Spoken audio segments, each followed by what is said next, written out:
Doing today? First off, I'm extremely honored to be here. Thanks, Lauren. This is just really awesome because I went to college too, and I thought college was kind of lame.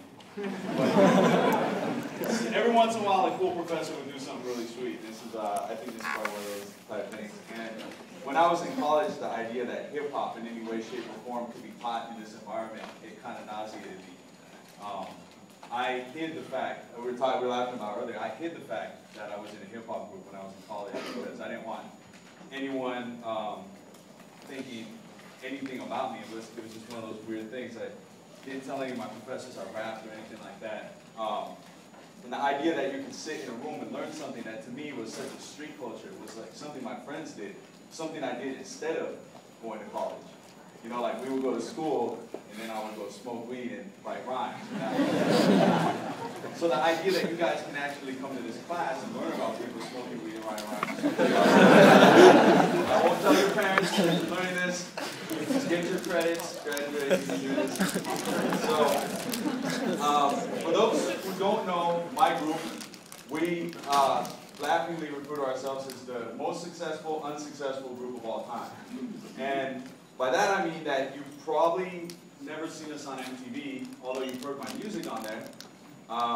You've never seen us in a movie or any of the other places that you might see a rapper. There's a lot of things that we haven't done as far as the industry is concerned. There's also a lot of things that we have done that 99.9% of rappers haven't done.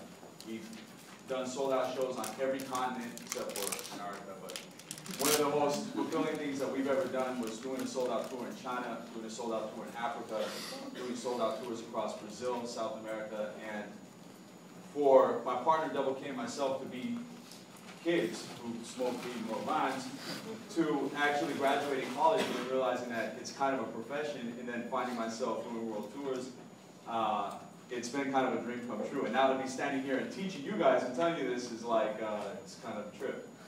Kind of psychedelic.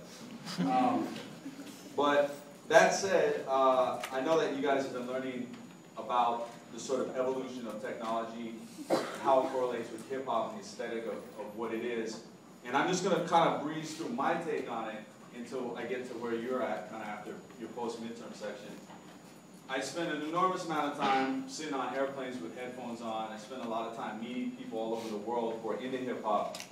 And so one of the things that I've been doing over the years is kind of coming up with these crackpot philosophies about what it is, how it works, why people love hip-hop. And then, you know, and I argue them in my head alone. But I think I've got it figured out, at least for me. And it's really actually that simple. The key, in my opinion, the key to hip-hop is just two things. It's really simple. There's two things that make hip-hop work: destruction and reappropriation.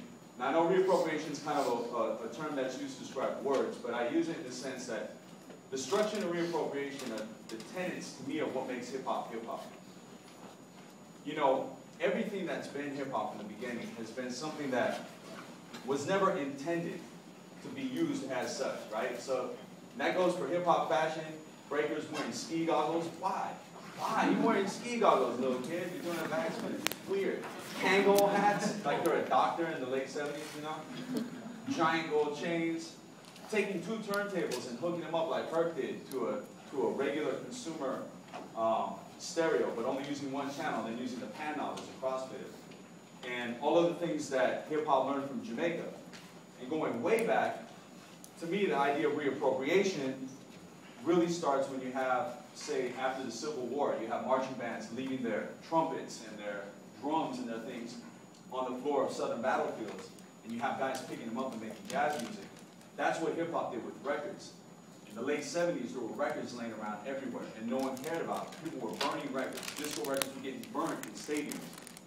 And these hip-hop DJs came, and they took those disco records and they reappropriated them and made hip-hop. And it didn't work so well when people said, you know what, we don't need the record, we'll just get the disco band and we'll play it. And then we had a great era of disco rap, which I personally love, but it is also kind of cheesy. You know, I mean, a hip-hop, a hippie-hop over Chic is great, but it's not as hard as Run DMC doing their own thing over Jam Master Jay cutting up two disco records. So the idea of reappropriation, of taking something, using it in its unintended purpose, to me that's one side of hip hop. And then the other side is destruction. And I'm now in my 30s. Like I said, I'm old, so bear with me. This is not an old man's sport, and it's hard to find examples of people who can age in hip hop, you know, without being the guy with the fit in the Adidas suit who's creepy. I'm not talking about Russell Simmons, but destruction. If you think about it, as destruction as like an idea, destruction as the motor for hip hop, the engine that powers it. You want to be a great graffiti writer, you need to go destruct as many things as you possibly can. You want to be a good break dancer, you need to dance so hard you're breaking your bones, you're breaking your spine, you're getting paralyzed. You want to be a really great DJ, you need to get really, really rare and expensive records and then scratch them and go back and forth and destroy them. And the harder you destroy them in that moment, that's the hardest you ever go, which is one of those things that hip-hop is always going to be just in that moment of destruction. You know, like, I'm sure there's lots of people who participate in different hip-hop things, you know, whether it's graffiti or dancing or MCing, but you know that moment. You black out. You're like, I'm right here. I'm in it. I'm destroying. I'm killing it, right? I'm killing it. You're literally killing something. Whether it's you're killing the English language by some crazy rap slang thing or poetry, or you're killing this wall. So destruction and reappropriation, there's two things that just, to me, they kind of keep it going. So I'm going to kind of gloss over disco rap. As much as I love Peter Brown and Chic and the Sugar Hill Gang, well, I don't really love the Sugar Hill Gang. No one does. They were thieves. Kind of unintended thieves, but that's a different story. But you know, the idea of what the sound is, what the music is, and how it plays into this. I was talking about the turntables, the records, and destroying them. As technology progressed, then pretty soon we had technology catching up, and it was like, okay, now you don't have to hook in your turntables into the consumer audio. Now we're going to give you a DJ mixer. Well, that could have just been it for DJing, right? Guys could have just went, okay, great. Now I'm just going to mix these two records like this. But guys had to take it further. Guys had to scratch harder, learn different scratches, make it more difficult. Learn how to destroy it even more, and wreck those mixers. So like Newmark, Gemini, you're going to make us mixers, we're going to break your mixers. We're going to cut them up. And around that time, in the early 80s too, we saw the advent of drum machines. Now I'm going to go back a little bit about the drum machine, because you guys may know, it's pretty funny, like my friend Newman here is a drummer, he can attest, it's Alex Newman from Giant Panda. Drummers were scared in the 60s of drum machines. They were scared. I mean, guys in the recording union said, these drum machines are going to put us out of business. No one's going to want to hire a real drummer when they can hire a drum machine. Well, obviously that didn't happen. Drum machines kind of ran their course, and there were a certain subset of designers, Roger Lynn being one of them, who always envisioned a world where drummers were kind of replaced by drum machines. And certain drummers who thought they were hip, like Phil Collins. Yeah, like, I'm going to use electronic drums. Like, I'm still going to be the drummer, but I'm going to hit rubber octagons. They go like, they go like this, but they amplify noise. So there was these rock drummers in an attempt to sort of keep themselves, cocaine-y in the 80s. They got these rubber drums with rubber gongs and lots of rubber and latex and just this horrible scene. And this is what these drum machines were made for. This is what the DMX was made for, the Linn drum and all the F9000. They were made so that these rock dudes could sit back there and hit rubber. Well, Rick Rubin was a rock guy. And Rick Rubin was able to straddle those two scenes. And Rick Rubin and Run DMC, and I'm oversimplifying here, but basically, Rick Rubin helped Run DMC and Def Jam, for that matter, envision a disco break that never ended. Because the records provided the disco break. You guys studied disco. So 2 records are doing a disco break. But what if the break never ends? What if we can just program the break on the drum machine? Oh, that's awesome, and that's much cooler than having Phil Collins back your rap group. So this this again, not to harp on the whole like idea of reappropriation, but these are how I justify this. Yeah, I'm onto something now, because these guys were taking drum machines that were $4,000 or $5,000 that were intended for rock use, finding them on the used market, pawn shops, in places like West LA Music in LA, picking them up for nothing, and then using them in a way that they were not intended to be used. The Roland TR-808 was not intended to do a big bass hit in your trunk. That was not Roland's intent when they designed it. It was designed to be a human drum machine, and it ended up being the sound of, well, every 2 Live Crew record. Now, how the designer of the Roland TR-808 felt about that, I don't know. He was probably a little disappointed. But as a person who loved hip-hop, I was kind of stoked, you know. So, taking these drum machines, like the Wurlitzer Sideman, and the DMX, the 909, the 808, that were used, they had EPROMs inside them. The EPROMs were these chips. So, you know, Roger Lynn and these guys would sit around and they would have a guy sit with a drum, and they were like, okay, hit the snare, schwap. And then they would sample that onto an EPROM, a chip, and they would like literally like put this chip inside the drum machine, and that chip would play the snare, schwap. And all of these original early 80s hip-hop songs that were using drum machines, they were all working with the same chips. So it was hip-hop kind of coming out of disco rap. In my opinion, hip-hop hit a little bit of a lull, because if you go back and listen to any of this stuff, it really all sounds the same. I don't have a... Alex, you like a lot of early 80s electro rap songs? I don't. Not a huge fan. Yeah. We had subdivisions of hip-hop starting at that time. In LA, where I'm from, on the West Coast, we had a lot of guys with Jerry curls wearing lace. And we're going to get to that, yeah. You're going to get to that. That was some scary stuff. This electronic sound really kind of fitted that coked up Jerry curl lace, free bass type thing. It was veering away from where it started, which was a guy with 2 turntables plugging into a light post or whatever in the streets. And the sound was fundamentally changing. And some of those hip-hop songs, they sound just like any other pop song, a Sheila E. song, or Prince song. And there's nothing wrong with that. But it was getting away from, you know, like a sound, like something from the streets. Then everything changed. Phil Collins actually got behind EMU and sponsored the next revision of the SP12. You know, Phil said, "This is great. I'm gonna endorse this machine. You're gonna release the SP12 Turbo, and it's gonna be the Phil Collins edition." And I had one, and when you turned it on, it said Phil Collins, 1987. But the difference between that machine, that version of it, was that there was a battery inside it. And EMU had designed a way at a very low bit rate, it was 12 bits, which is like dinosaur stuff. They designed a way that you could, instead of buying the EPROM chips, you could make your own. So instead of having the drummer sit in the big studio and then with this big laboratory-grade machine do the EPROM and put it in the DMX, now you can get the SP12, you can set up your snare drum and sample your snare drum and put it in the SP12. And the battery would save it.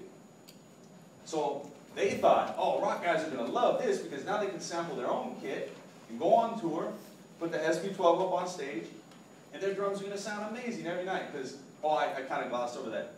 People hate miking drums. People hate touring with drums.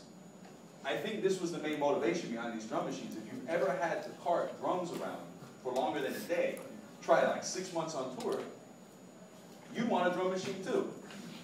Plus, they get mic'd differently every night. They feed back. I mean, it's one of the things with a live band that can most easily go wrong is the drum sound. So you know they were selling this idea, and if you look at the pamphlets from the early '80s, mid '80s, they had these pamphlets where it's like "Step into the future," you know, it's laser beams and it's like some chunky looking dude with a leather tie, like playing rubber drums. The idea was that, you know, step into the future, like sample your own drums, play them at your show. Leave it to hip-hop to take that invention and say, okay, how much sample time is here? All right, there's 1 second, 2 seconds. How can we make this more? I got an idea. We'll spin the record with our hand. We'll spin it, we'll sample it, and we'll slow it back down to where it was. Now, instead of sampling 1 second in real time, we've just sampled 5 seconds. That right there was what changed hip-hop forever, basically. It changed the sound of hip-hop, because now, instead of programming the sounds that were there, we're programming one drum, two drum, like this, boom, boom, shh. Now we're taking that funky drummer, James Brown, and we're hooking it up to our SP12, which is not what, the SP12 wasn't intended to have a record player hooked up to it.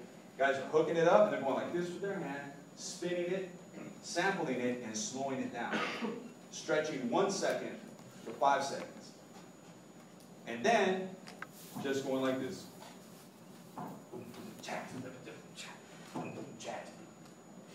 And looping the drums like that. And that was the end of the single drum programming drums for the most part. I mean, once guys figured out that they could sample a break or a record, all bets were off then. It's like 88, 89, and then things started moving really, really quickly.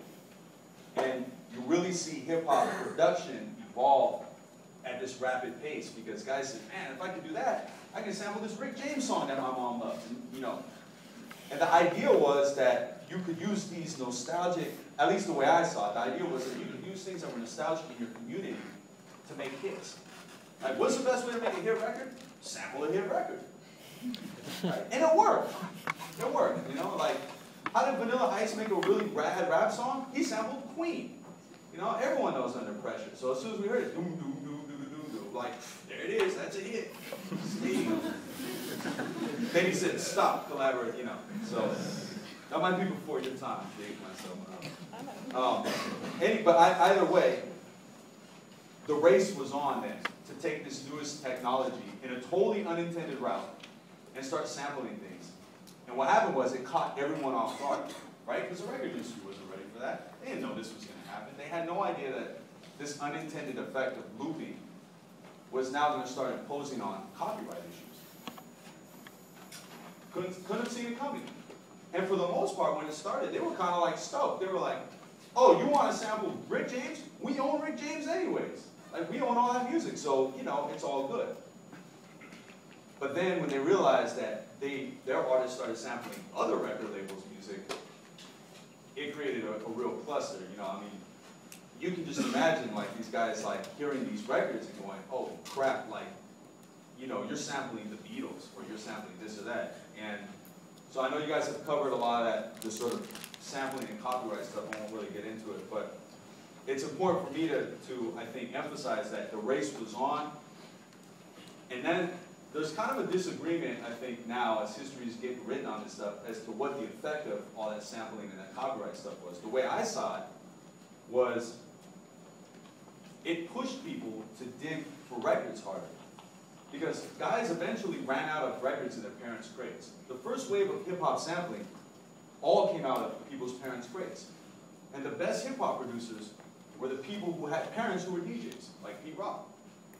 Pete Rock turned around, or Marley, and their parents were DJs, or record collectors. So they had every 70s funk break, they had all the soul, they had everything they needed to turn around and make records. And some guys had 1 album's worth of good records, and some guys had 3 albums worth of good records.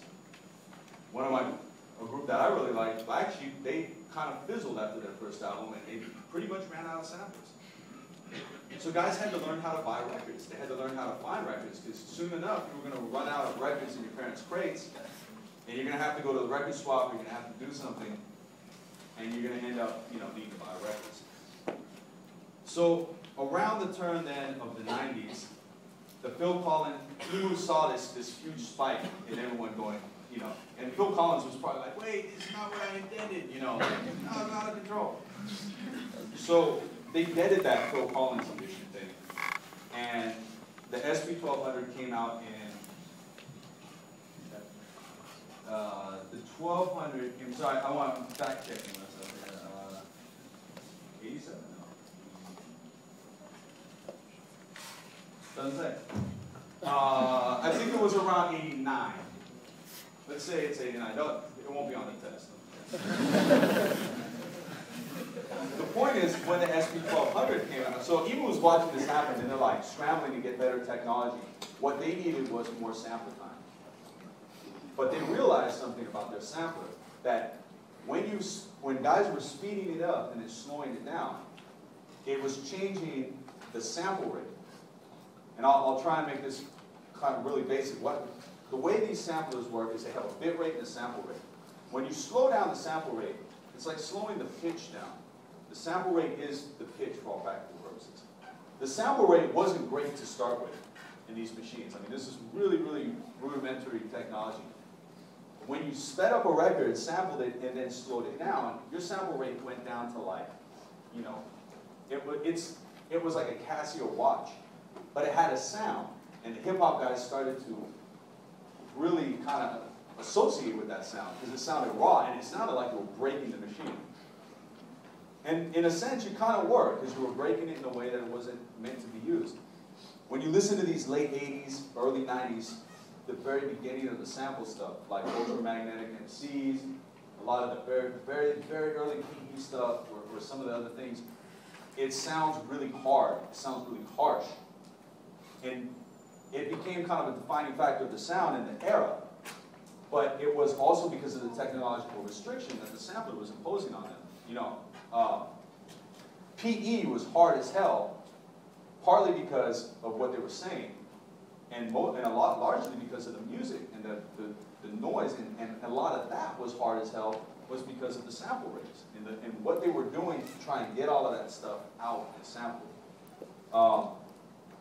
Meanwhile, another company, Akai, which was a Japanese company that was making keyboards, was watching EMU basically like raking the dough, right? Because now everyone's starting to buy SP12s, SP1200s. And EMU was like, okay, we need to get a team together. Get the guy that invented the DMX. Get the guy that started this whole drum rock thing. So they got Roger Lynn, who was the guy that started that in the early 80s. And there's another guy who's an unsung hero, who's a friend of mine named Bruce Forat, who worked with Roger Lynn and advised him on this stuff. Forat was in LA.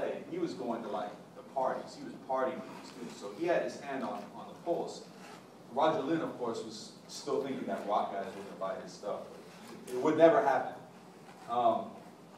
So the SP1200, going back to EMU, the SP1200 comes out, 12-bit, some weird sample rate, like 46K, but it didn't really matter. It had 12.5 seconds of sample time. Gee, that's a lot of sample time, right? 12.5 seconds is a lot. Except, it was pre-assigned to buttons, and each button could only use, 2.5 seconds? 2.5 seconds. 2.5 seconds per button. Still, it was a lot more sample time than the SP12. And here's the best part. It came with a disk drive. This was another huge change. The SP1200 came with a disk drive. Why is that a big deal? Because everything prior to that was made in recording studios.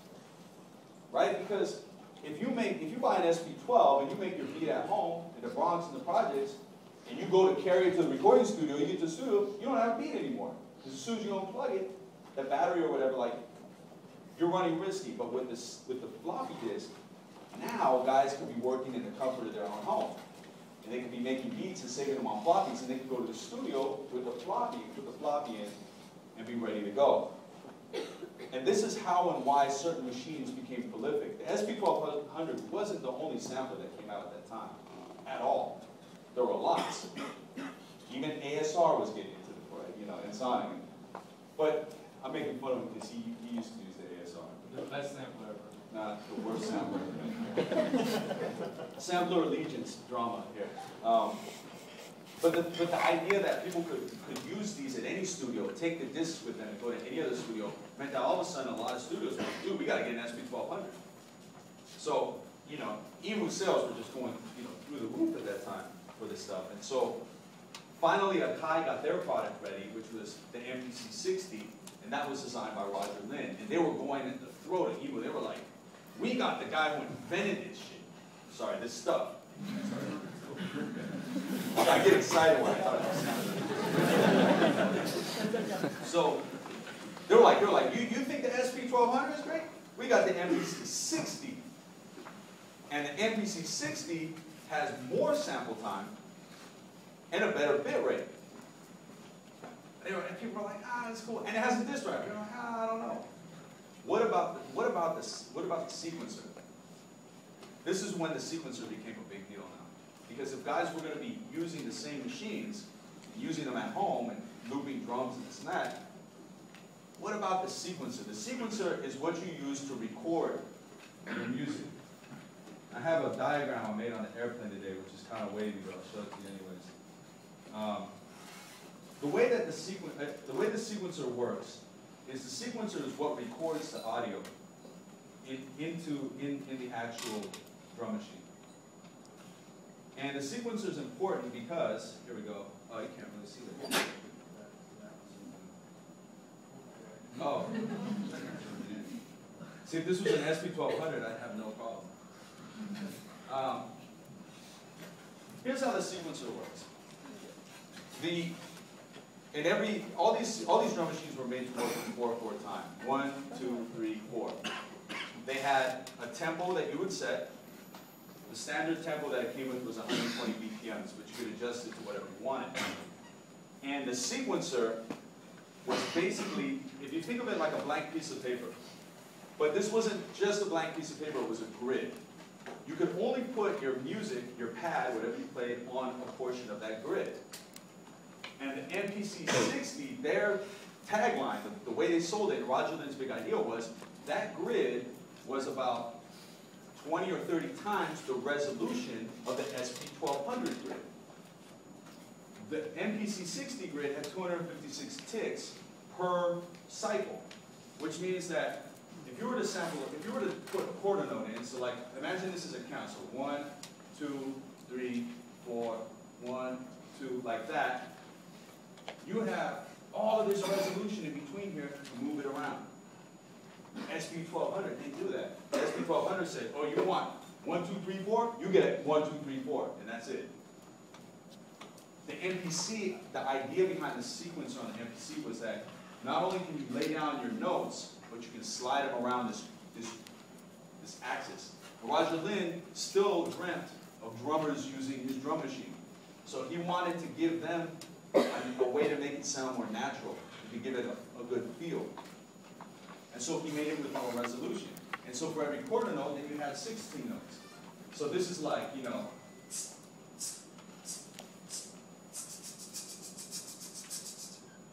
but you still have all of this resolution here. You can still move it around. The SP1200, on the other hand, had these, but it didn't have this gray area in between. And it really kind of divided people into two camps. And people wanted to expand and continue to program things on the SP1200. They had to learn ways to sort of freak it to make it theirs. Same thing with the MPC. I mean, it wasn't intended to be used for drum programming, and it became that. So now the stage was set for the battle between the producers with the SP1200 and the MPC 60. The 60 also had more sample time. It had more than the SP1200. And guys were speeding them up, slowing them down, speeding them up, slowing them down. Cypress Hill's first album is a great example of what an SP1200 sounds like when every track is sampled fast and then slowed down. You know, they sampled Duke of Earl, they're Duke, and it's you know, Cypress Hill, like all that noise, all that stuff, that's the SP1200 coping with music that it was not intended to make. It was never intended to sample harmonic music, just drums, just transient material. Anytime you have more than 2 notes together and you sample in the SP1200, it craps out. But that became a real distinct sound that people associated with hip-hop. Roger Lynn kind of missed that boat. He tried to make it as clean as possible, but it really did separate people, and the SP1200 continued to be popular. Well, Roger Lynn was like, damn, like, you know, and I kind of was like, damn, we made a better sampler, because they did. It was a better sampler. It had better specs, it sounded better, but no one wanted to use it, because people loved the sound of the SP1200. It was hard. SP1200 was the hardest sounding drum machine to date, still. And they try to emulate it with software, you can't. You can't emulate the SP1200, because inside the SP1200, there's like a bunch of like Casio watch parts. It's a piece of crap, like Miles said. Nothing will ever sound like that. The AD converter in it, the resolution, the bit rate, all of these things. It's 12 bits. 12 bits is like, you know, you have you have way more bits than that. You can just put it to you like that. We'll get into the bit theory. But people were still using SP1200, and the guy's pulling their hair out like, why? We made a better sampler. No one's using our sampler. We need something. We need an edge on this SP1200. We need something that's better. And meanwhile, guys were really freaking the SP1200. They were like, a year went by, 2 years went by, they were like, hey, what happens if we, instead of using the mono output, because it was a mono sampler, what happens if we use these 8 outputs on the back? You plug them in, and they're like, wait a minute, output 1 sounds different than output 8. You look at the back of the SP1200, it's so cute. They say kick drum, snare drum, hi-hat, tom-tom. Because they thought, you know, still Phil Collins would be on stage and he would plug it in. Kick drum, snare drum, hi-hat. And they're filtered. The kick drum is at the bottom of the spectrum, and the kick drum has a filter on it. They did that because the SP1200 was ashamed of its noise. So they filtered the kick drum. So when you run something through the kick drum output, instead of having the full resolution, it sounds like someone took all the treble out of it. It's just boom. Instead of like, it'd be boom. But if you go all the way up to the hi-hat output, then it sounds like full band, right? So it's like, boom. Guys were like, oh man, so what happens if we take this jazz loop and we run it out of the kick drum output? It's filtered. Now, enter the low-end theory, enter Q-tip, enter these people taking the SP1200 and these other ideas and saying, hey, what happens if we filter things? So now we're not just playing the loop back anymore. We're not just sampling it and playing it back. We're actually like kind of making something new out of this existing thing, and we're putting it together in a weird way. What happens if we chop this drum hit with this drum hit and then put an 808 underneath it? And they're really pushing the SP1200 to its limits, as seen by the Public Enemy output, some of the other, you know, amazing things. I mean, Premier's first record with Gang Starr is another example. They're really pushing the limits of the SP1200. And Bugs and some guys on the West Coast, some of the gangster rap stuff, which you guys never really got into. I mean, these drug dealers were like, you know what? I'm gonna buy 6 SP1200s. I'm not gonna buy 1. I'm gonna buy 6, and I'm gonna put them on the table. I'm gonna hook them. I'm gonna connect them to each other so they all, when I hit play on this one, they all play. And now I got 2 minutes of sample time on 2.5-second banks, and I got all these outputs. And this is how this is why the classic West Coast albums that were made on the SP1200, they're so much bigger and ambitious in a sense because guys just had more money coming out of the drug game. It wasn't one guy like in DK, like in the projects. It was like, you know, it's like Dre and them going down there and just, oh, just give me like 6 SP1200. They were making a lot of money off that lace stuff, and they could afford it.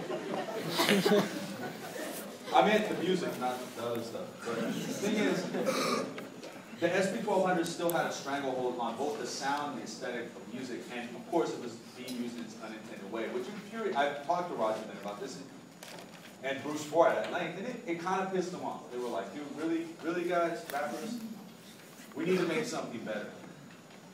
So they threw the towel and they started all over again. So we're going to make the MPC 3000. It's going to be the best sampler ever. And we're going to take into consideration the fact that people are using it for hip-hop. We've given up on the idea that guys are going to be drummers.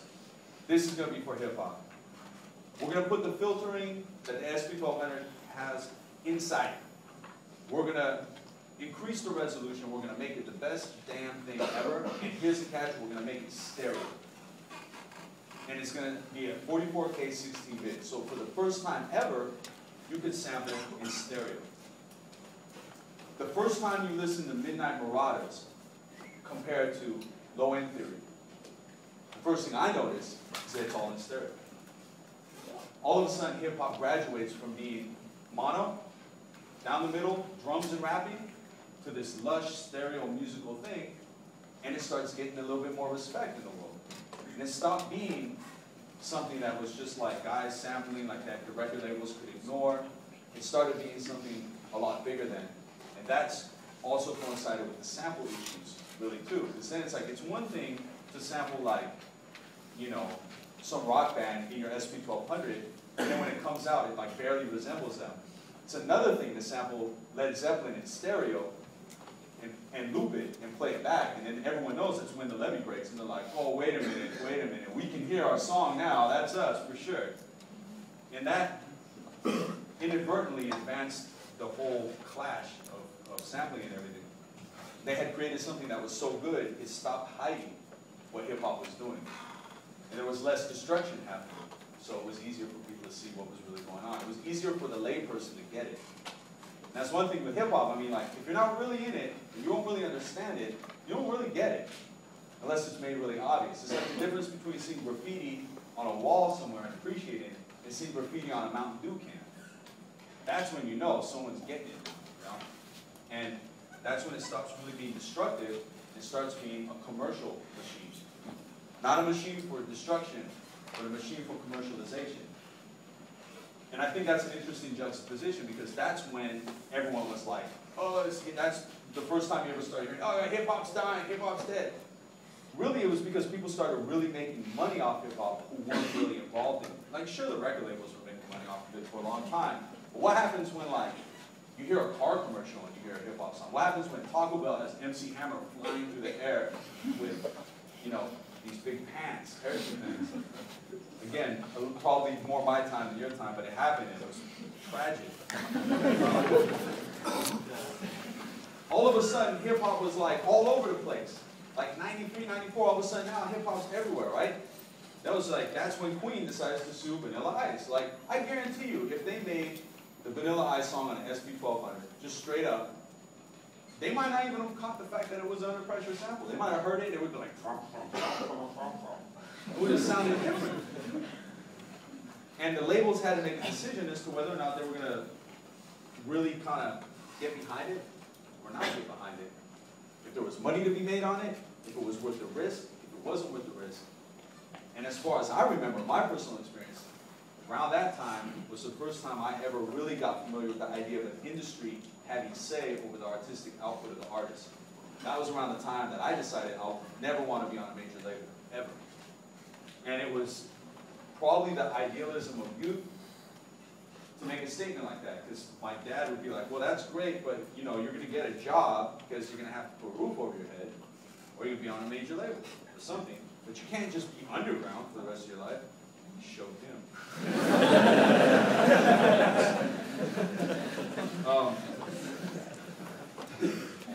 But the thing was, a kind of a line was drawn in the sand, and I really think that the MPC 3000 was kind of a tipping point for this, right? Because when you can hear what's happening, and you know what's happening, then money starts getting thrown around, and lawsuits, and this and that.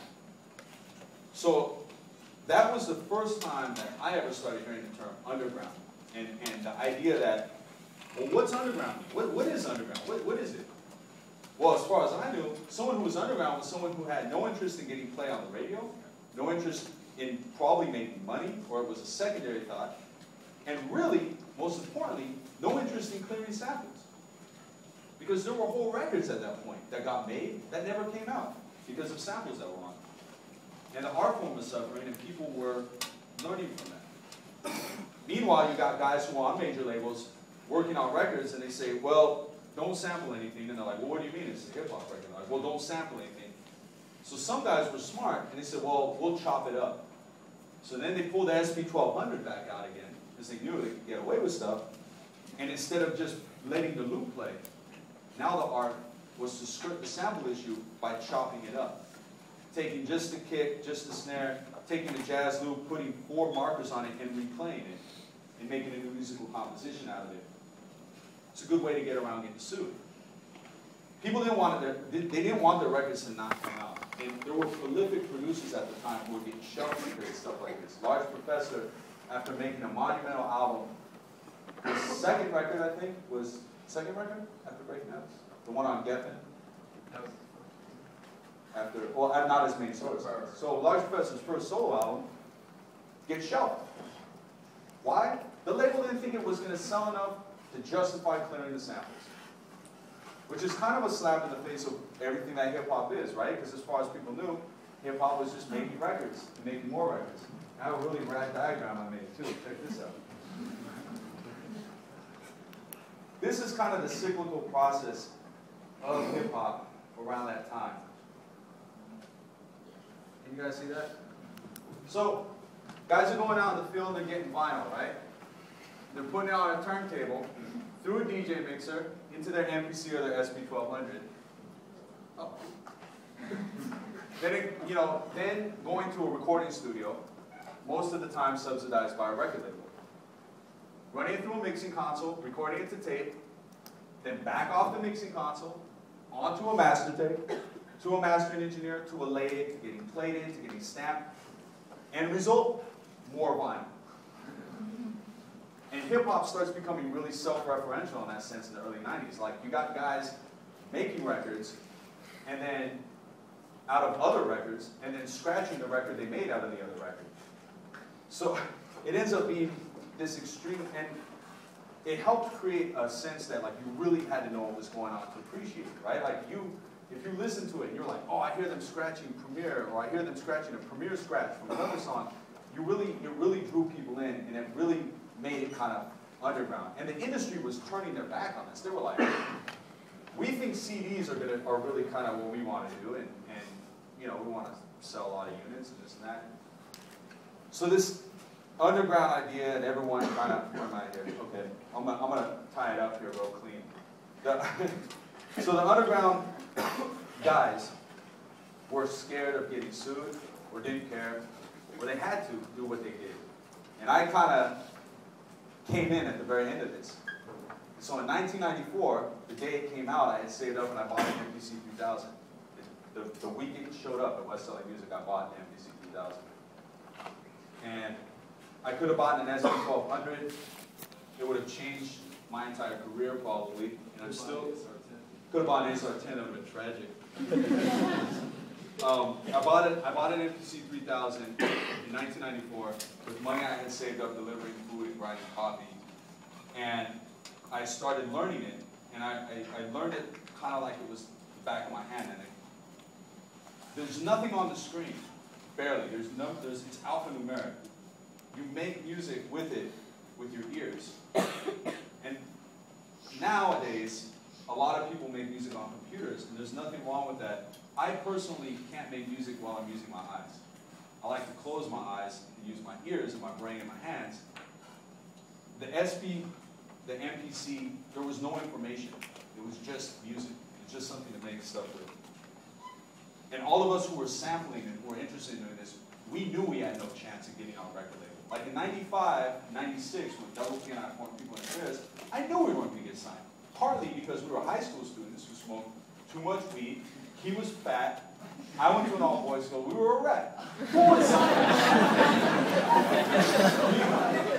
No record label in their right mind would sign us. Now, on the other hand, had a friend, well, not really, had an associate named William, could dance really good, got all the girls. He got signed at Band Clan. Got signed by Ruthless Records. Eazy-E signed him. They disbanded. They added a white girl named Fergie. They became Black Eyed Peas. You chose sides. What do you want to do with your life? You want to get signed, or do you want to be underground? He chose one. I don't hold anything against him. I chose the other. Years and years later, we had a beat battle that was a lot more personal between him and I than people, I think, realize. Because we went back. I was at the same underground clubs he was at. And when he jumped ship and he got signed, we all looked at him and said, oh, really? But then again, he's worth, what, $60 million, $70 million? He's the voice of that bird in Rio.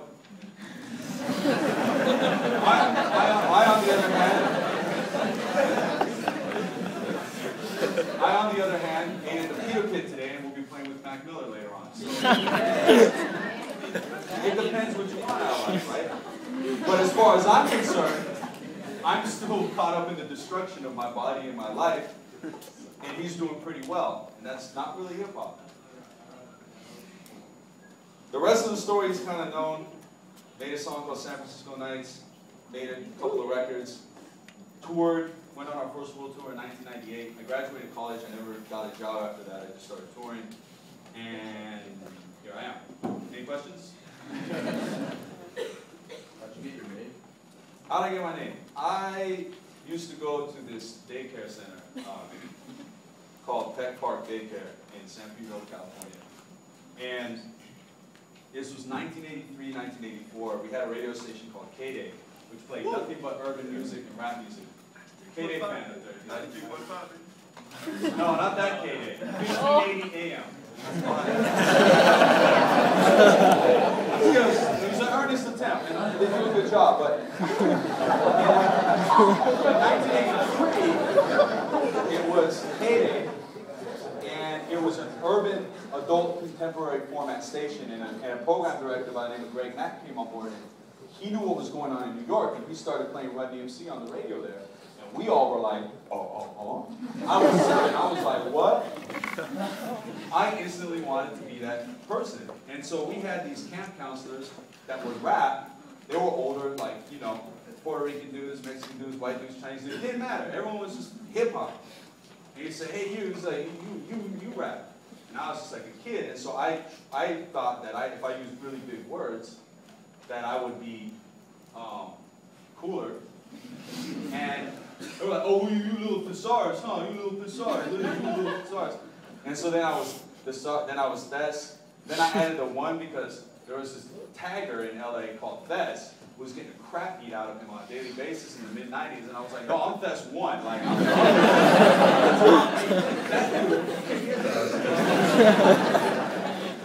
So, but see, hip-hop's funny like that because it's just, it is as big as it got. Like the underground still, I think, kind of maintained that sense of community.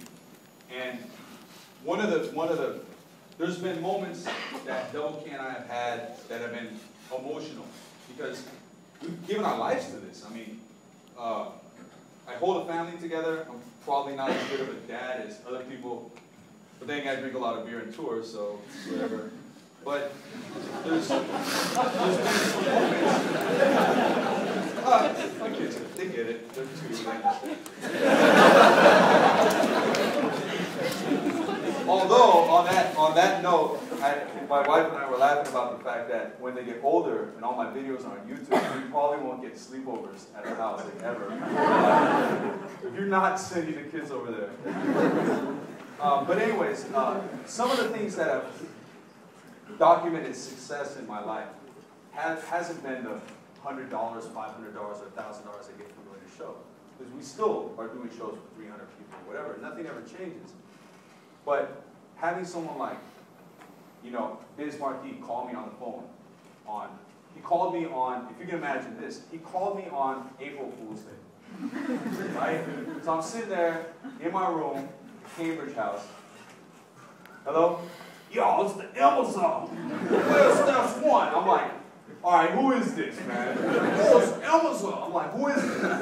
Biz. I'm like, no, it's not, man. It took him like 5 minutes for him to convince me that was Biz.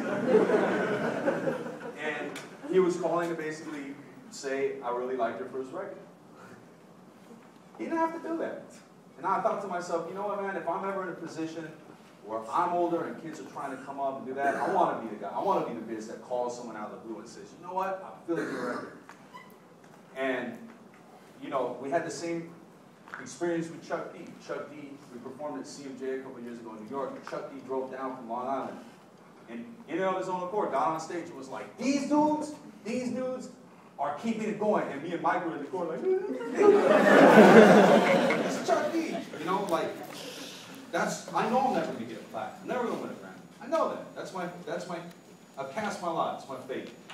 But if Chuck D thinks I'm doing a good job, that's hip-hop, right? I think we did all right. Yeah. How did you and Double K end up meeting?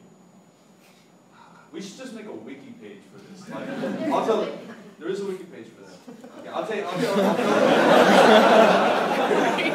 Your generation is much quicker than my generation. People are like, it's on our page. I'll make it quick. We met in a record store. He went to Hamilton, I went to Loyola.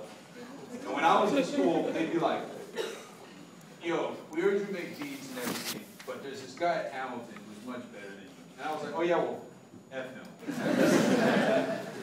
And the same thing was happening at his high school. We met at a record store, and when he walked in, I was like, that's him?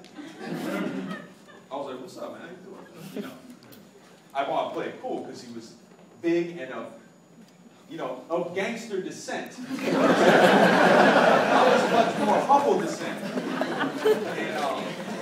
And we both came from working class families. We both grew up kind of in real similar ways. You know, he was brought into it. I mean, we have a legacy of gangster DJs in LA. They're really awesome. Like DJ Aladdin's one of these guys. This guy cut up the party, right? Then turn around and shoot someone. Like, hold up. Shoot. Come back to the party. Like, hold up.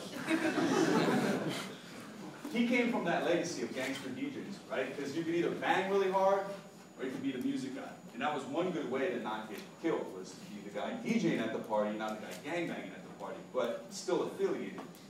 So when I saw him, I was like, oh, damn, this dude really is like that dude. He also, you know, he was playing it up a little too, I think. And I had a cassette tape of beats, he had a cassette tape of beats, and we had a little showdown. And then I was like, wow, that's really cool. You like Led Zeppelin? That's kind of weird. Whatever. We talked about things that we liked, and we realized that our common interest was music. Whereas most of the MCs we knew, their common interest was themselves. They were like, I'm an MC, I rap. That's all that matters. Like, they rap over anything. Like, I'm the rapper. And to this day, Mike and I hate rappers. We hate them. Because rappers like to sit around and write their rhymes, which is great, but they don't like to make songs. They don't like to make music. They want everyone to hear their rhymes. Like, look at Nas. Nas has made turd after turd after turd. I'm sure there's Nas fans in here. But even if Nas was here, I'd tell him, dude, you've made a lot of turds here.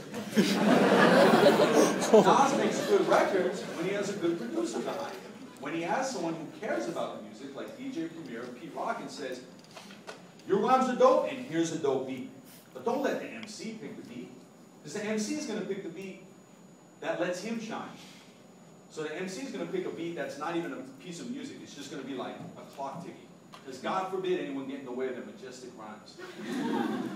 But we bonded, Mike and I bonded, because we were concerned about music. And then we hated MCs so much, we were like, you know what?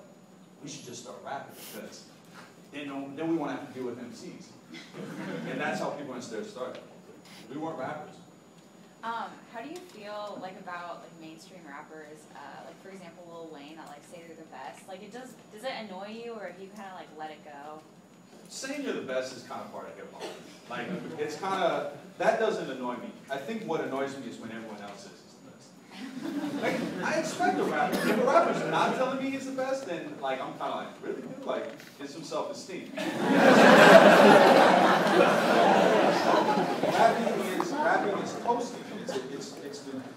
Its heritage is in Jamaica. Its heritage is in boasting and commandeering the party. The problem is when bloggers or somebody feel like they missed the boat, like what happened with Tyler and them, the Odd Future. They're like, all the bloggers missed the boat. And then they try to retroactively be like, we didn't miss the boat, they're the best. And then they go way too hard. You know, like, we saw him coming up in LA, it was great. It's just like, wow, some more kids doing rap, it's awesome. But then everyone was like, oh my God, we missed it. Then they like overcompensate. They're the best, they're the best, they're the best. They did that with Lil Wayne too. They're like, he's the best, he's the best, he's the best. And Wayne has done some suspect stuff in his life. But Wayne must be the best, right? Because he was able to kiss Baby and no one cared.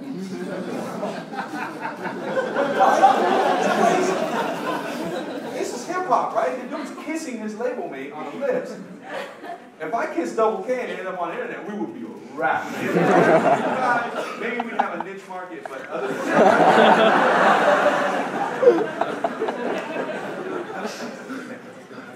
In the back with blue, and now I need to.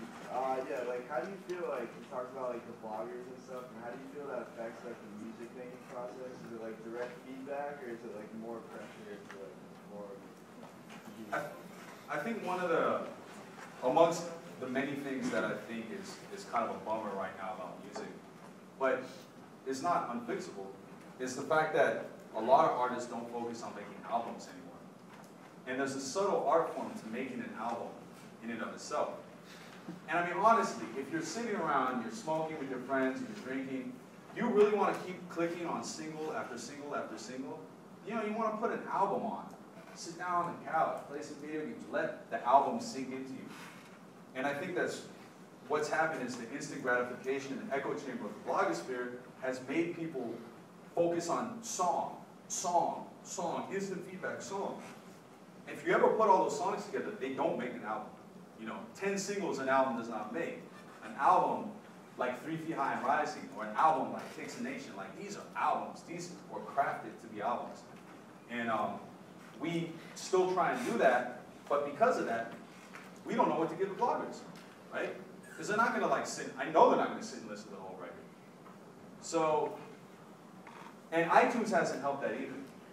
Because iTunes makes more money when people buy songs and not albums. They're more likely to make money, I should say. They'll make more money. But we're being forced into a single song thing. Single song thing. And I think it would be really cool if we went back to the album being an event where we waited for it. And then it came out and we were like, ah. And for whatever your take is on Kanye, I know we all have an opinion. I commend Kanye for bringing that back with his last record. Because Twisted Fantasy, was it Skinny? Yeah, that's the one. Whatever it's called. But it was kind of an event, right? Like, people were like, here's the album. And I think people were exposed to it as an album. Sure, some of the songs came out here and there. But when it came out, people listened to it like a record, like an album. And I honestly can't remember a time when a hip-hop album came out and wasn't just a bunch of blog songs. Highlighter, people want to say. Yeah, thanks. Lil Wayne is epic for being song after song after song. So, you know. Okay, I said I'll take you with the PTS show. Two questions, actually. I'm curious, what's your favorite song that you and Bill Pay have made? And who's your favorite artist from the past and present? Loaded question. Favorite song. It's hard to say what my favorite song is. I cringe when I hear most of the songs we made. All I hear are the mistakes. And I think that over the course of my life, maybe like on my deathbed, I might make that perfect song. But I don't have one yet, because I don't have a song that I hear and I'm just like, oh man, this is perfect. We did it. I'm extremely insecure about the music that we make. I just don't think that it's really that awesome, but other people like it. And that's cool. But what keeps me getting back in the studio is I'm still trying to make that one track. You know, like I feel like sometimes we get close, but there's still room for that. As far as artists from the past, I'm a huge Michael Jackson fan, James Brown, the Beatles, Zeppelin, who I mentioned. As far as hip-hop acts go, Mike and I used to love Beatnuts. That was like one thing that we used to talk about a lot. Tribe Called Quest. There's so many. And then there's all the lesser-known groups that I've taken a little bit from. They've all influenced me one way. Me being Latino, like a lot of the Latin New York rap groups like Curious George, Beatnuts, like, I was like, man, this is cool that like there's like only like 6 Latinos doing this. This is rad. So yeah, I hope that answers the question. As far as new music goes, I really like the Tame Impala album that came out. I thought the MGMT album from last year was phenomenal. That's what Mike and I listen to. We listen to a lot of Michael McDonald, too. Seriously. I'm from LA too. I went to St. Monica's. Okay. So I was wondering. Yeah, well, not much beef in football. No. But what do you think about like the new rap that's coming out? I probably don't share the same opinion as most of the old guys in hip hop. I think it's awesome. I want more guys coming up and getting into it. Mac Miller's a good example. When the Mac Miller song "People Under the Stairs" came out, a lot of our older fans were kind of like, "Get him!" My take, I was like, "Wow, thanks, man, because you just gave me like 4 more years in this." Because Mac's audience is like 16, 17, 18 years old. They're the people that are coming up. And when I met Mac Miller, not on this tour, but before, he was like, "Yeah, man, like I used to listen to OST before I even started doing this." And I was like, "Wow, I influenced you? That's weird. Old." But I think it's awesome, right? Because he can tell the story of that generation. I can't. I'm trying to tell the story of what it's like for Mike and I to keep going in this. And he's telling the story of that right there, right now. And I think we need more people doing that. And I think it's really a take right now. Like, you got the whole Occupy Eugene movement going. Occupy Wall Street, right? And Alex and I were talking about what it kind of means for art and music. And we need to occupy music and art a little bit. Because you got guys who will go to Occupy Wall Street, right? Because they hate the banks and they hate this and that. Then they'll go to a Free Scion show and listen to Immortal Technique rap about corporations. What's good for the goose is good for the gander in hip-hop. You can't take the money from the corporation and then be political about anti-corporation or this or that. And I'm not saying Technique is, I'm just saying in general. Scion, Taco Bell, Nike, all these corporations want a piece of hip-hop. For years they've been wanting. It's nothing new. But they found better and cleverer ways to get into it and to spread the money around and make money off of people. Scion's a great example. They really want you to buy that car. They want you to buy that car so bad they're going to reunite the Wu-Tang Clan. Or something, you know? And you got to be against that, and you're going to be against everything else corporations do too. I don't remember how this has anything to do with it. How did you go about like making your first album and releasing it? As far as like, I don't know, like where did you start? Right, I glossed over that sort of thing. When these home samplers came out, like the 60, 3000, the 1200, there was also an advancement in home recording, which was the cassette 4-track. And it would be laughable by today's standards, but when you're like 14 and you're looking at catalog, it's like the most awesome thing ever. It was a cassette tape that you could record 4 tracks on. Seems like a novel idea, but imagine having that in your room with a microphone. You can record your lyrics and your beat and run them simultaneously. What? We just made a song. Bye. Rewind it, play it again. Oh, snap. Solo the lyrics. Oh. There were no Pro Tools. There was no computer. It was just these cassette recording things and big tape machines. But we had one of those. I got one when I was a freshman in high school. And so, you know, Mike would come over to my house, and he would come over and we'd spend the night, because like, I couldn't drive when we first started. I just started driving. Parents were always really supportive of this, both my parents and his. And we'd go up in the room and beatbox, freestyle, or whatever, just be kids, you know, just have a good time. And we did that for like 2 years. And then we had a bunch of songs. And they were like, hey, you guys should put that out. We're like, nah, man, we're just doing this so other MCs can't rap over our music. But we ended up putting it out, and then our first single came out in 1997. 1998, the Next Step album came out. That had San Francisco Nights on it, which is weird because it's still one of our most popular songs. So here I am on stage tonight performing a song that I made in 1996, still. And we released it independently, and I got screwed by the distributor. I put all my student loan money into it. I lost $3,600, which was no small chunk of change for me at the time. Tried to sue the distributor. Us, Souls of Mischief, I think Gift of Gab, like we all lost money from the distributor. We all got a wake-up call in. Oh, you want to be independent? You want to be underground? You want to play with the big boys and have your stuff in Tower Records and Warehouse? You lose. And every day I'm reminded of this. It's like being independent means that if you want to make a CD, when you call the plant, where's my CD at? They're busy making Universal. They're busy making the Carter 4. They don't have time for you. These are the things that you struggle with trying to get your music out. The cards are stacked against you to be independent. For all practical purposes, get signed, sign away your life, sign away your music. And dude, like sorry man, I'll get to you in a second. Like my favorite groups don't own their music anymore. Like the Far Side. I love the Far Side. Everything they ever made sitting in a vault, owned by a bunch of old dudes in West LA. I know where the vault is. That's not their music anymore. And if those dudes decide that they want to remix it, take the lyrics out, and flip them around, play them backwards, and put them over gospel, they can. And Far Side can't say anything about it. That really mortified me growing up. I was like, dude, no way, man, I gotta own everything. But then you're not really that famous either. I was just wondering if you thought that, if you think the cards are stacked against you as an underground, like rapper coming up, if like the internet and releasing free mixtapes would help. Like, do you think that's like a helpful way to get your name out as opposed to trying to sound? It's helpful, but the cards are still stacked against you in ways that you can't really see. There's a couple of young spitters in my neighborhood that I really want to help out. I think they have a lot of talent. But I'm always shocked at how they look at, say, blogs, right? They send their songs to these blogs. They're like, man, that's, I don't know why he's not playing our song.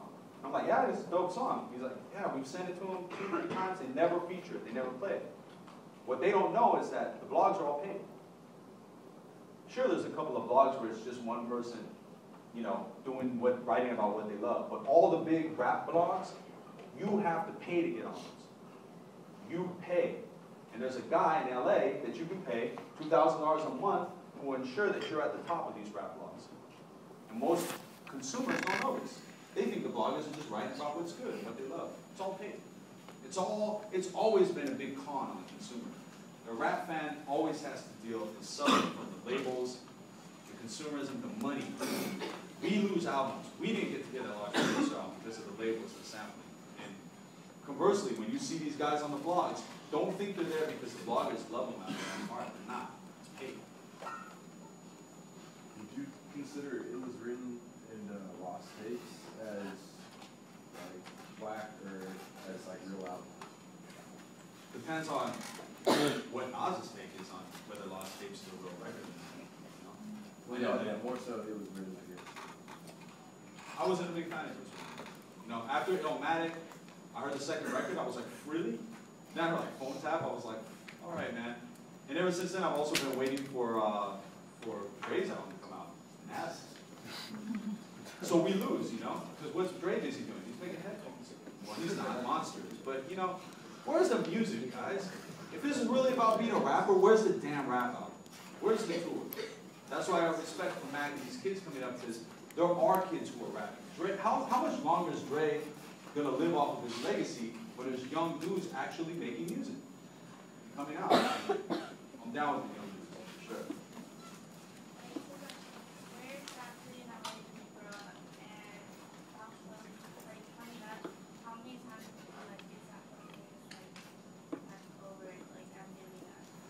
How many times did I say I'm over it? Like, it's been, Alex knows, it's been a lot of times, and a lot of those have not been me singing. It's been like my family singing. Like, that's it.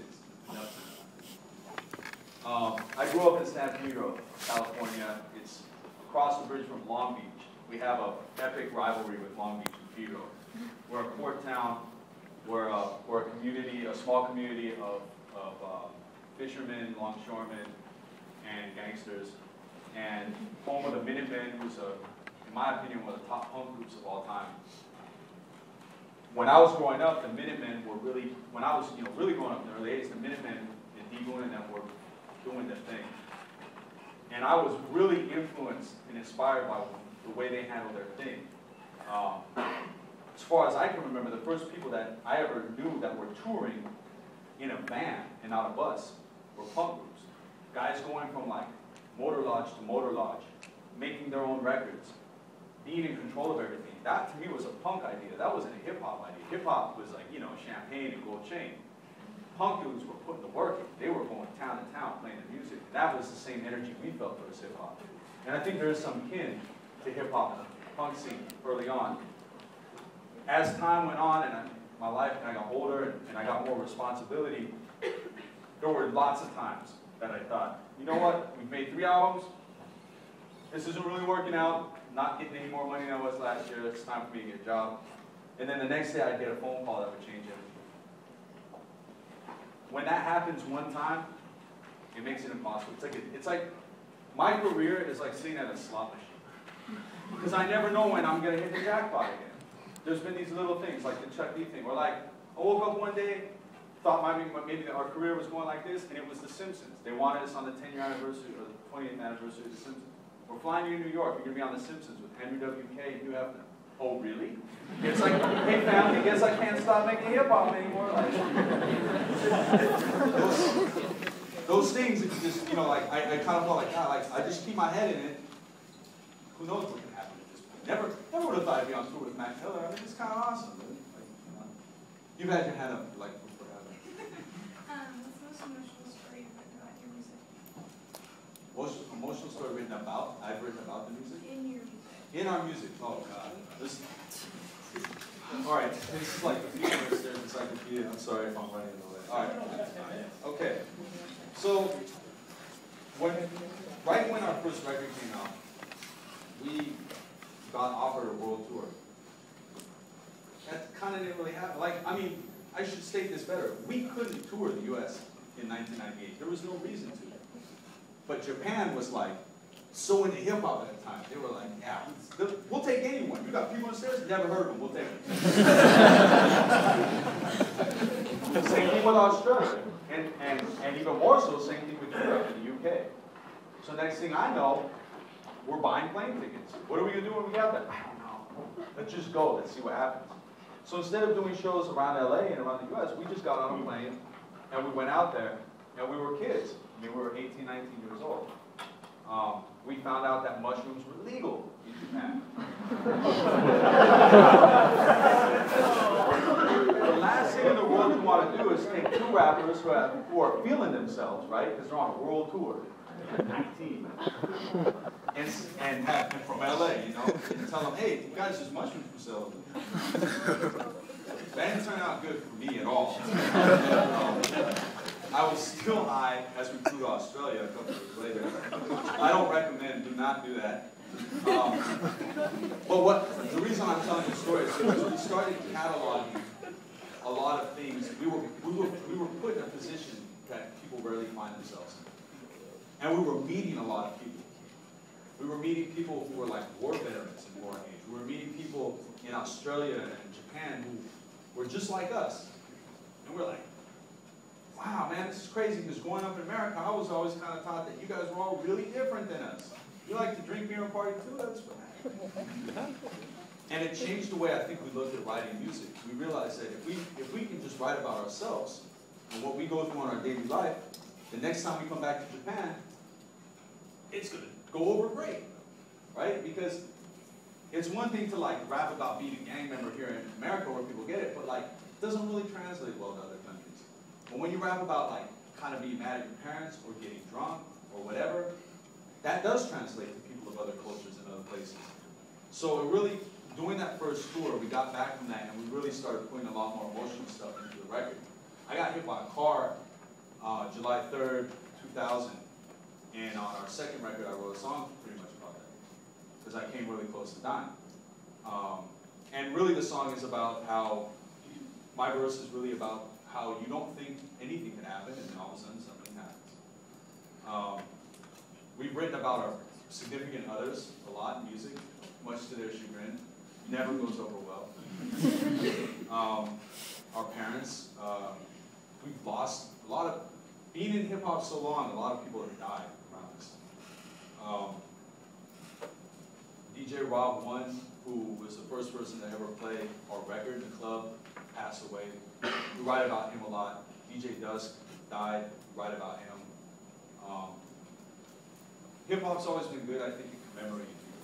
You know, it's like breakdancers get a sweatshirt, like in memory of, and then like do a headstand on it, you know. But it's because it's always been a community thing, like a family thing.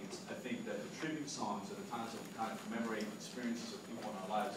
Those are always the most emotional. People hear it, and they get it because they understand the feeling, but it's really us just getting something off of our chest at that point. And a lot of music we write is just us getting, you know, kind of some stuff off of our chest. And the crazy thing is people like those songs. I'm like, dude, really? You don't like the party track we made you? They're like, nah, do July 3rd, the song about you getting hit at the car. Do it at the show. I'm like, nah, I'm not doing that.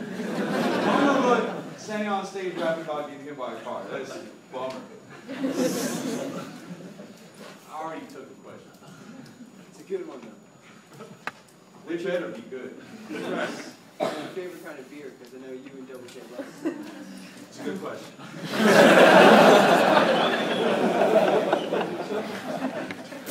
We get, you know, we're always touring and traveling, and so like one of the ways that we pass time is I like to try different local beers. Mike likes to try different local stuff. And so we kind of have a running log of, you know, things. And I like the Pacific Northwest the best for beer, to be honest. Yeah. My favorite beer, if it's going to be a beer that I'm drinking all day or before a show, it would be a Full Sail Session, the little 11-ounce bottles. Yeah, boy. What's up? Yeah? Gary? All right. I find that hoppy beers are not good to drink before you rap. You start burping up hops while you're on stage, and it's just kind of rank. Like, you know. And they make your breath stink. So I learned after years of harder touring, don't get IPAs for the show, or after, really. It's end up the fat guy on the tour. Hope that answered the question. I don't drink 40s anymore. I used to. Anyone should graduate from that. You guys are all in college. You shouldn't be drinking Keystone, Natty Ice, like that.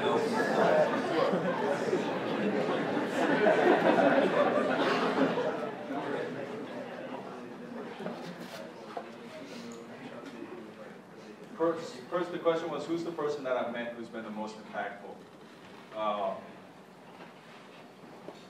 Man, so many people have had like a profound impact on what we do.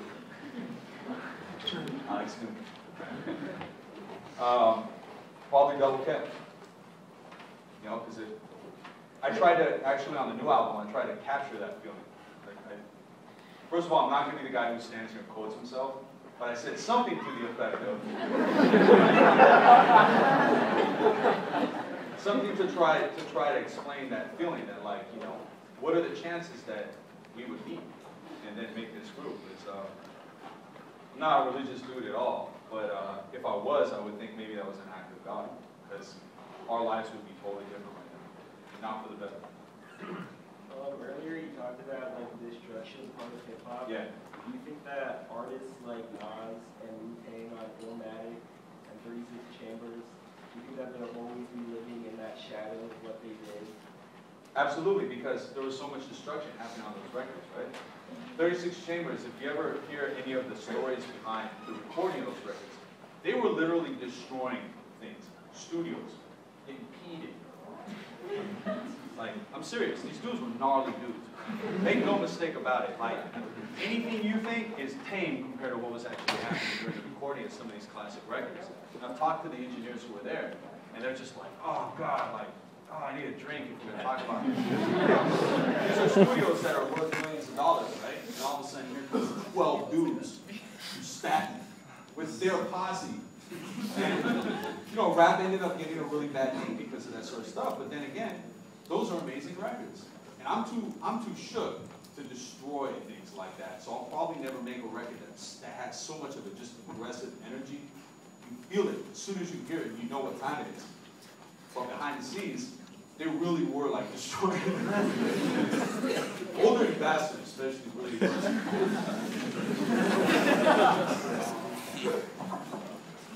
Any other questions? Hip-hop gossip? Yeah. That's you. I saw you on YouTube, you're on The Price is Right. Oh, I was on The Price is Right. What's up? So what was that like, meeting Paul Barker? Oh, it was kind of a trip, man. Paul Barker smells like cash money, like, you know what It's because he carries in his pocket, he has all this bonus money from people, right? But it's sneaky money, it's new money, it's not like building papery smelling money, so that's what it smells like. That is so funny. Well, when the way that the cameras pan, I was kind of having like a mushroom flashback or something. I got up there, and they asked me to bid on a turntable, and I was like, I leaned on the table, and I was like, really? Turntable? I told Bob, like, yo, Rod Roddy was announcing it, and I told Bob, they were like, $80 higher or lower. I was like, higher. It's $150. I know exactly. I have the damn turntable. So I won all the games that I could win. The wheel is pure chance, so I lost. But I won a I won a washer and dryer set, a green couch set, collection of English literature, turntable. I still have all those things. In fact, if you ever come to my house, you sit on my green couch, wash your clothes in my washer.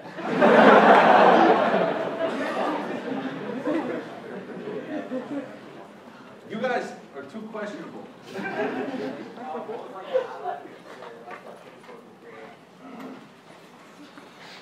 So far. Man, I mean, we had a lot of great moments. Stuff to say, man.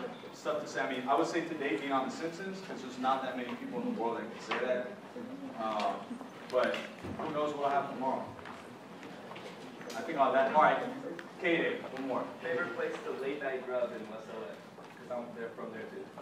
You realize that alienates like the majority of the class. I'll tell you the best late night grub ever in the whole world. Ever, ever, ever.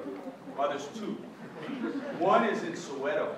There's this, in Soweto where the dudes live, not like where the tourists go, but in Soweto, there's this place that sells something called quarta. A quarta is a quarter loaf of bread. They cut the middle out, they jam it with French fries, and they put like this peri-peri hot sauce on it. So it's bread with French fries and hot sauce. So standing there in Soweto with the dudes that were from there that rap and eating that, like I felt whole. I was like, this is amazing. These are the experiences. Have you ever been to Fat Sal's? Fat Sal's, no. Yeah. Been a Fat Burger. It's in Westwood. They make like these crazy sandwiches with like French fries and chicken fingers and like mozzarella sticks. All right, I'll have to try that. Last question. I'm curious what your specific formula is for producing like I can't tell you. I don't have do one. you, I don't have you one. just listen to records, like what do you do first? Do you the sample or you take a drum break? I dance a lot. Seriously, I dance a lot. Like, I'll be in the studio, and I'll be like, I'll start dancing. And then the part that makes you jam the most, where everything's in the pocket, that's the part I want to sample and use.